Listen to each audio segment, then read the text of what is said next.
À 20 km d'Aboisseau, dans la région du Sud Comoé, la localité de Bakou, atout d'un village ordinaire de la Côte d'Ivoire, où l'activité agricole occupe la grande majorité des habitants.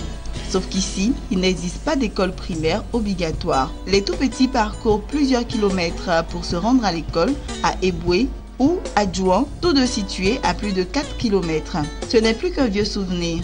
Le village de Bakou a désormais son école primaire. 3 salles de classe entièrement équipées en table-bancs et autres équipements. La remise des clés des salles de classe a vu la présence de l'administration publique, représentée par le sous-préfet, les autorités coutumières et les acteurs locaux de l'éducation nationale. Il s'agit d'un rêve qui vient d'être réalisé. Avant que l'école ne soit construite, tous nos enfants parcouraient de longues distances, d'ici à Eboué, et de là à Djouan, sous les intempéries, pluie et soleil. Aujourd'hui, ce joyau est construit, nous en sommes fiers. L'école n'est pas payante, c'est une école de gouvernement. Ce n'est pas un privé d'envoyer leurs enfants. Au lieu de laisser les enfants à Djouan peut-être à 5h et 17h, faire au moins 7 km, 8 km avant d'arriver chez eux. Or, d'ici à Bakou, ça peut les faire au moins 2 km, ils arrivent chez eux. Donc, je voulais que tous ces parents-là envoient leurs enfants à Bakou. Le don de 3 salles de classe est à mettre à l'actif du FPPN, le fonds de prévoyance de la police nationale. Son directeur général, le commissaire divisionnaire Kadjane Amouye Jacques, a vu son action saluée par l'administration publique locale. Ils seront plus proches de l'école, ils auront le temps d'apprendre, de faire d'autres choses que l'école.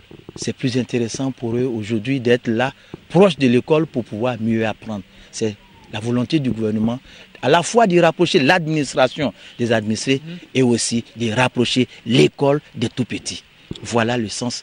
C'est pour cela que nous voulons vraiment dire merci à tout le monde, tous ceux qui nous ont aidés et surtout rendre hommage au DG du fonds qui a bien voulu faire de notre rêve une réalité.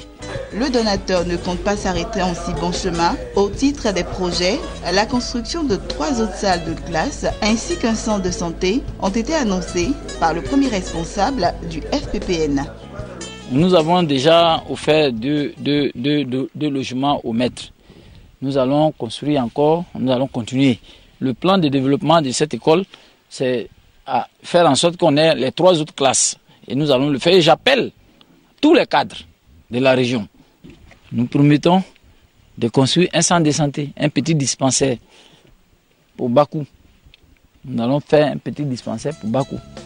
Le fonds de prévoyance de la police nationale est une mutuelle de prévoyance sociale constituée uniquement entre les personnes des corps de la police nationale. Le FPPN a pour mission la couverture médicale et l'aide en cas de décès ou d'invalidité. Elle œuvre aussi pour la mobilisation de l'épargne et les investissements à but social.